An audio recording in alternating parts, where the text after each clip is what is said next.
नमस्कार दोस्तों, हमारी आज की कहानी का नाम है मृग तृष्णा। आसमान छूने की मेरी अभिलाषा ने मेरे पैरों के नीचे से ज़मीन भी खींच ली, पर तब मैं ज़मीन को देखती ही कहाँ थी। मैं तो आसमान को ताकते हुए अपना लक्ष्य पाना चाहती थी। तब अगर कुछ दिखाई देता था तो वह केवल दूर दूर तक फैला नीला आसमान, जहाँ उड़ा तो जा सकता है पर उसका स्पर्श नहीं किया जा सकता। ऊंचाइयों का कब स्पर्श हुआ है?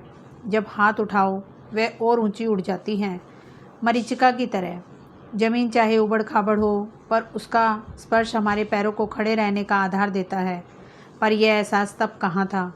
आज 10 वर्षों बाद उसी शहर में लौटना पड़ रहा है, और जीवन की किताब का वह पृष्ठ जो मैं यहाँ से जाते वक्त फाड़ कर फेंक गई थी, आज वही पन्ना हवा के झोंके से उड़ आए पत्ते की तरह फिर मेरे आंचल में आ पड़ा है। जैसे जैसे इंदौर पास आ रहा था, मेरी धड़कन अनजाने भय से तेज होती जा रही थी।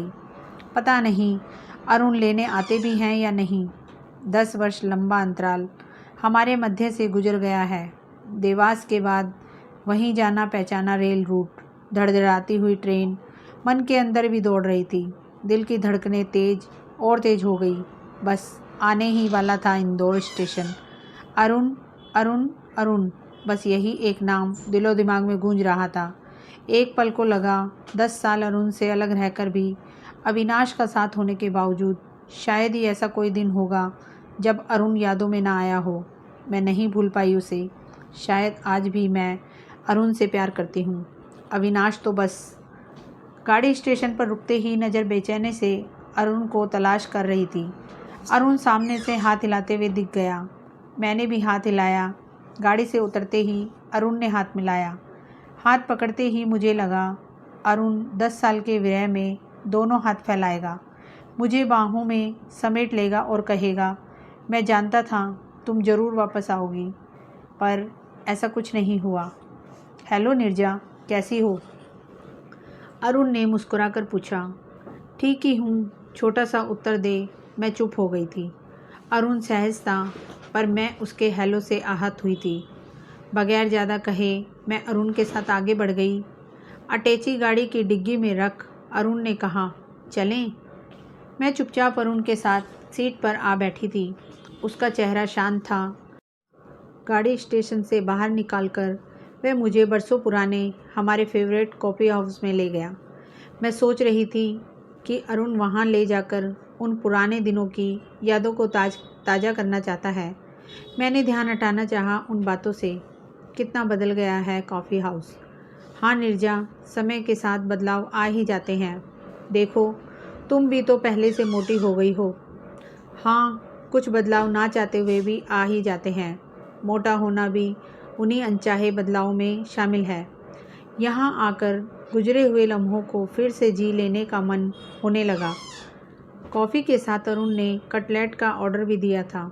कटलेट उसे पसंद नहीं थे, पर उसने बड़े स्वाद से खाए। तुम्हारा स्वाद भी बदल गया है अरुण। तुम्हारा काम कैसा चल रहा है आजकल? एकदम बढ़िया, अरुण मुस्कुराते हुए बोला। और तुम्हारा? अच्छा चल रहा है। इस बार मुझे मध्य प्रदेश का कॉन्ट्रैक्ट मिला है। बहुत बड़ा प्रोजेक्ट है। सोचा इसी बहाने कुछ दिन तुम्हारे साथ रहने को मिल जाएगा। कब से काम शुरू कर रही हो? अरुण ने बिना किसी उत्साह के पूछा। शायद कल से, मैंने सहर्ष बताया। तुम फ्री हो ना अरुण? बस आज किसी तरह कुछ घंटे निकाल पाया हूँ। नहीं निकालता तो तुम समझती कि मैं अब तक नाराज़ हूँ तुमसे। मैं एक बार फिर आहत हुई थी कि अरुण के पास आज भी मेरे लिए समय नहीं है। मैं चाय ख़त्म कर उठ खड़ी हुई थी चलने के लिए। गाड़ी में बैठते ही अरुण ने पूछा था, तुम्हें कहाँ ड्रॉप करना है? घर। हाँ हाँ, पर किसके घर? अरुण ने पूछा। अपने घर अरुण, एक बार मैं फिर देखना चाहती हूँ उस घर को। अरुण ने गाड़ी मोड़ दी। थोड़ी देर में हम उसी घर के सामने थे। मैं उतरने लगी तो अरुण ने रोका। बाहर से ही देख लो नीरजा, यह घर तो 8 साल पहले ही हम बेच चुके हैं। क्या? हाँ। तो अब कहाँ रहते हो? विजयनगर में। यह कोई नया नगर है क्या? नया नहीं है, अब वहाँ हमारे पास फ्लैट है। क्यों बेचा अरुण? मैं नहीं तो तुम तो जुड़े रहते इस घर से। मैं मन ही मन सोचने लगी थी। एक बार फिर मैं आहत हुई थी। तभी गाड़ी होटल श्री माया के सामने रुकी। अरुण ने रिसेप्शन पर पूछताछ की और मेरा सामान रूम में पहुंचा दिया। मैं मौन रही। मुझे लगा कि अरुण मुझे घर नहीं ले जाना चाहता। मैं नहीं चाहता कि उसकी अस्त व्यस्त ज़िंदगी मेरे सामने उजागर हो। अपने टूटे दिल और बिखरे घर को वह समेट नहीं पाया होगा अब तक, इसलिए घर की बजाय होटल में छोड़ रहा है। मैं चलता हूँ नीरजा, तुम अभी यहीं पर हो तो मुलाकात होगी ही। अगर कुछ परेशानी हो तो इन नंबरों पर कांटेक्ट कर लेना। और हाँ, यहाँ के बैग्ड मशरूम स्पेशल हैं, लंच में ज़रूर ऑर्डर देना। मैं चलता हूँ। वह जल्दी में था। मेरा जवाब सुने बगैर ही चला गया। अगर अरुण की जगह अविनाश ऐसा करता तो मैं तूफ़ान खड़ा कर देती, पर अरुण के इस बर्ताव पर उदासी ने मुझे घेर लिया था। मैं रूम लॉक करके लेटी तो झपकी आ गई। 2 घंटे बाद आँख खुली तो उठने का मन ही न हुआ। एक मनहूसियत सी पसरी थी कमरे में। मैं सोच कर आई थी कि अरुण को पछतावा होगा मुझसे अलग होने का, पर एक औपचारिक व्यवहार के अलावा उसमें कुछ भी दिखाई नहीं दिया था।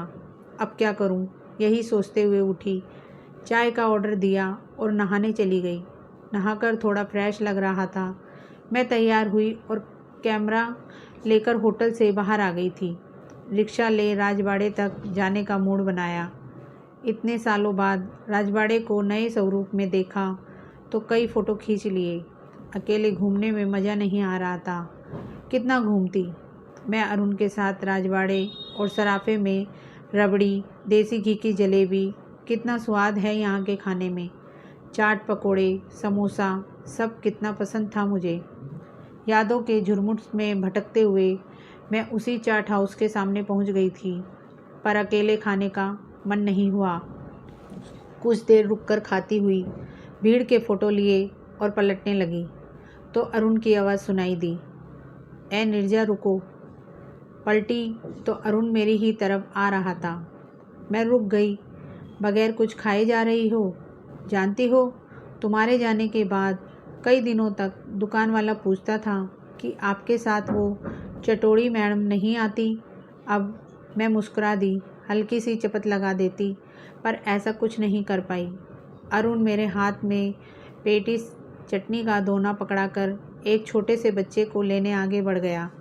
एक खनकती सी आवाज़ सुनाई दी थी, अरुण देखो बंटी कहाँ है। मैंने आवाज़ की तरफ देखा। दुबली, गौरववर्णी सुंदर सी स्त्री अरुण से बच्चे को गोद में ले रही थी।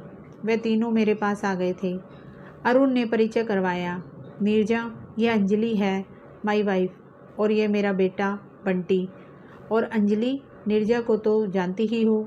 Hello, hi Anjali, Anjali my wife. मेरे कानों में सीसा सा उंडेलते हुए शब्द थे। अरुण ने शादी कर ली, उसका बेटा भी है। सुबह 2 घंटे साथ रहा पर बताया तक नहीं। मैं भी बच्चे को गोद में ले प्यार करने लगी।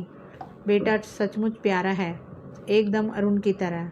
मैंने पर्स में हाथ डाला और 500 का एक नोट बच्चे को शगुन कहकर पकड़ा दिया। पैरों में अब मानो ताकत नहीं थी। मैं फिर मिलने का वादा कर होटल आई। सारे रास्ते अंजलि माई वाइफ शब्द मेरा पीछा करते रहे। मैं थक गई थी खुद से लड़ते लड़ते। मैं अब भी अरुण से बंधी हूँ, मन से। और अरुण। होटल पहुँचकर मैंने लंच नहीं लिया और डिनर लेने का अब मन नहीं था। कमरे में लौटकर मैं निढाल हो पलंग पर पड़ी रही, खूब रोई भी। इतना तो शायद जब अरुण से अलग हुई तब भी नहीं रोई थी। कमरे में अंधेरा पसरा था, पर मन लाइट जलाना नहीं चाहता था। अंधेरे में जो मानक गढ़े और जिनको आधार बनाकर मैंने अपने भविष्य को गढ़ा था, उससे यदि मैं खुश और सुखी रह सकती तो आज रोती ही क्यों। कितना सरल सहज जीवन था जो अरुण के आगोश में सुरक्षित सा था, पर महत्वाकांक्षा उछाले मार रही थी।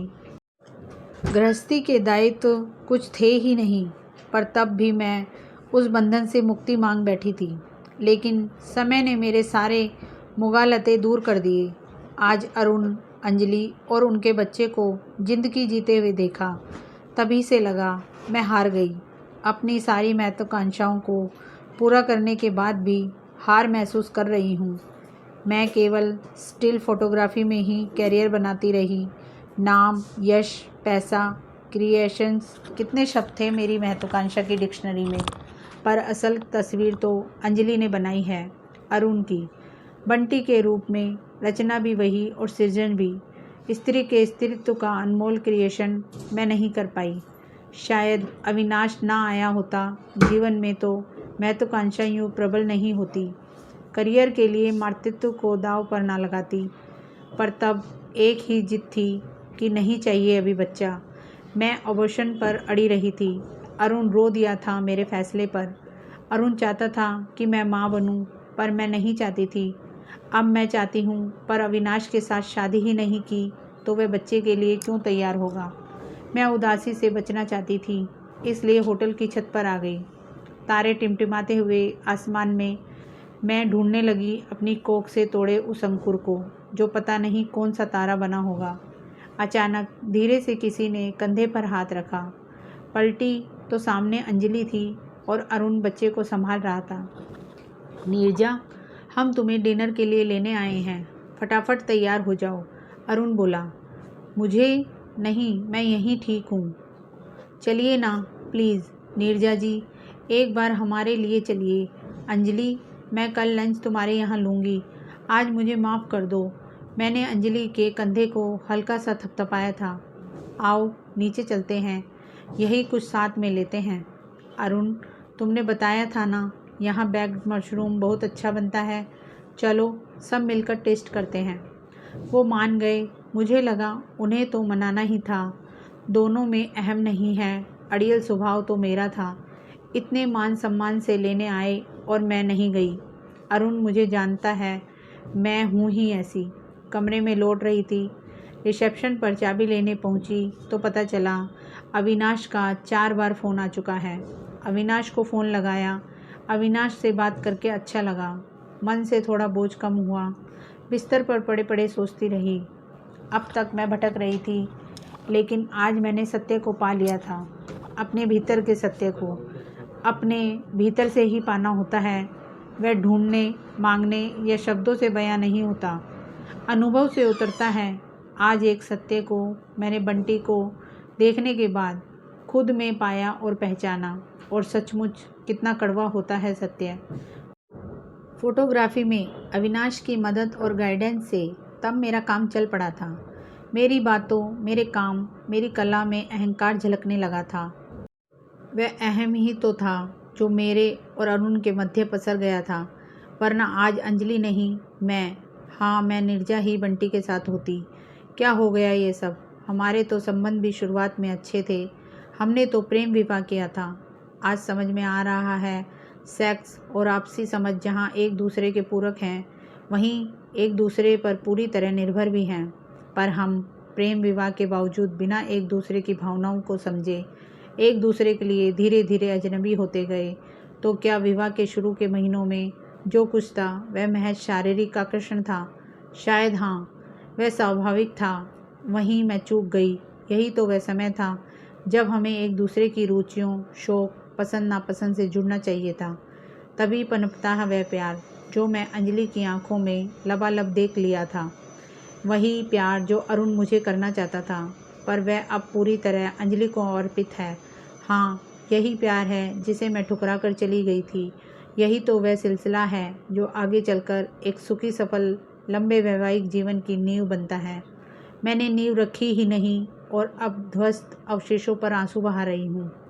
आखिर कोई कब तक सहन करता, और यही हुआ अरुण के साथ। एक दिन अविनाश के आकर्षण में जमीन से ऊपर उठ गई और बिफर पड़ी अरुण पर कहाँ जानती थी कि पैरों के नीचे अब जमीन आएगी ही नहीं। क्या पाया मैंने, क्या खो दिया? यश, नाम, रुपया, स्वतंत्रता जैसे बड़े शब्द हैं जो मैं प्राप्ति के पलड़े में रख सकती हूँ, पर दूसरे पलड़े में एक सुंदर घर, बाहों में समेटता पति, मुस्कुराता बंटी आकर बैठ जाते हैं तो वह पलड़ा भारी होता चला गया, इतना भारी कि ज़मीन छूने लगा है। दूसरे पलड़े के हवा में लटकने का एहसास एक त्रासदी की तरह कड़वा लगा। यह एहसास इंदौर लौटने के बाद ही ज़्यादा कचोट रहा है। मैं इन विचारों से उबरना चाहती थी। चाय और नाश्ता रेस्तरां में जाकर लिया ताकि ध्यान बटे। इडली सांभर मंगवाया। नाश्ता करने के बाद चाय की चुस्कियाँ लेने लगी। चाय समाप्त हुई तो नज़र सामने बैठी महिला पर गई। नज़रें मिलते ही हम एक दूसरे को पहचान गए। नीरजा, वह महिला उठकर आ गई। शुभा? शुभा शर्मा? अब शर्मा नहीं, शुभा जोशी हूँ। अच्छा, कब आई इंदौर? बस कल ही आई हूँ। कुछ फ़ोटोग्राफ लेने थे राजबाड़ा, मांडू महेश्वर वगैरह के। अरे वाह, तुम कैसी हो शुभा?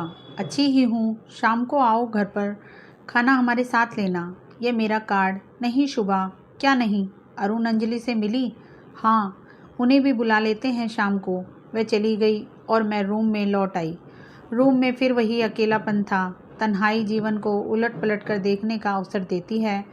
और फिर मैं अपनी ही महत्वाकांक्षाओं, अपनी भावनाओं की समीक्षा करने लगा वैवाहिक संबंध शाश्वत होते हैं। कितने पवित्र और सात्विक। अविनाश के उत्तेजनापूर्ण संबंधों में स्थायित्व नहीं है, वे क्षणिक आवेश ही थे। अरुण को अंजलि के साथ संतुष्ट जीवन जीते देख लगा उसे दोबारा पा लेने का मेरा दम आज टुकड़े टुकड़े हो गया है। उसे छोड़कर जाना बचपना ही तो था। अब आज मैं स्वतंत्र हूँ, परिपक्व भी, और गढ़ सकती हूँ अपना जीवन। पर संतुष्ट परिवार का सुख दोबारा चाहकर भी अब नहीं गढ़ा जाएगा। मैं नीरजा आईने के सामने खड़ी हो गई। माथे पर पसीने की बूंदें चूह चूहा आई थी। रंग अब कल साने लगा था। आंखों के नीचे उम्र झुर्रियाँ बनकर उतरने लगी है। तो क्या मेरा समय टल गया? रूम में ही सारा दिन अपनी ही नकारात्मक समीक्षा करते हुए निराश हो चली। रूम में टहलने के बाद स्नान किया, कपड़े बदले, संवर कर देखा तो लगा अब भी अच्छी लगती हूँ। बाहर अंधेरा होने लगा। टैक्सी बुलवाई और पंचमढ़ी के लिए चल पड़ी। अरुण को सूचना देना मुझे ज़रूरी नहीं लगा। धन्यवाद।